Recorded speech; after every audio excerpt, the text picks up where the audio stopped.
এখনকার তরুণদের যুবকদের একটা বড় সমস্যা হচ্ছে কোনো কিছু যখন শিখে যাওয়ার পরে তখনই মনে করে যে সে সব জেনে ফেলেছে। ধরেন আপনি ভিডিও এডিটিং শিখছেন, একটা থাম্বনেল বানানো শিখেছেন বা ভিডিও একটু কাটিং শিখেছেন, ও মনে করবে যে আমি তো বাংলাদেশের সেরা এডিটর, আমার চাইতে আর বড় এডিটর কে আছে। ধরেন আপনি একটা বইয়ের পৃষ্ঠা পাতা মুখস্থ করেছেন, বইয়ের পৃষ্ঠা আছে মনে করেন 2000 পুরা সিরিজের ভলিউমের। এখন চিন্তা করবে যে কি হলো রে মনে, আমি কি কম হয়েছি জ্ঞানে? আমার তো জ্ঞান অনেক বেড়ে গেছে। ওয়াজ আপনি অল্প একটু শিখেছেন, আরে বাবারে বাবা আমি তো অনেক কিছু শিখে ফেলেছি। অল্প একটু গণিত শিখেছি, আমি অনেক কিছু শিখে ফেলেছি।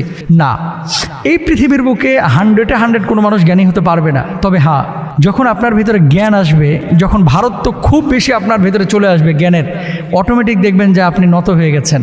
তখন আপনি নিজেকে জ্ঞানী ভাবতে পারবেন যখন আপনার ভিতরে বিনয় আসবে। এর আগে অল্প বিদ্যা কিন্তু বড় ভয়ঙ্কর। খেয়াল করতে হবে আমাদের, অল্পতে আমরা তুষ্ট হব না, জ্ঞানের ক্ষেত্রে আমরা অনেক বেশি চাইবো ইনশাআল্লাহ।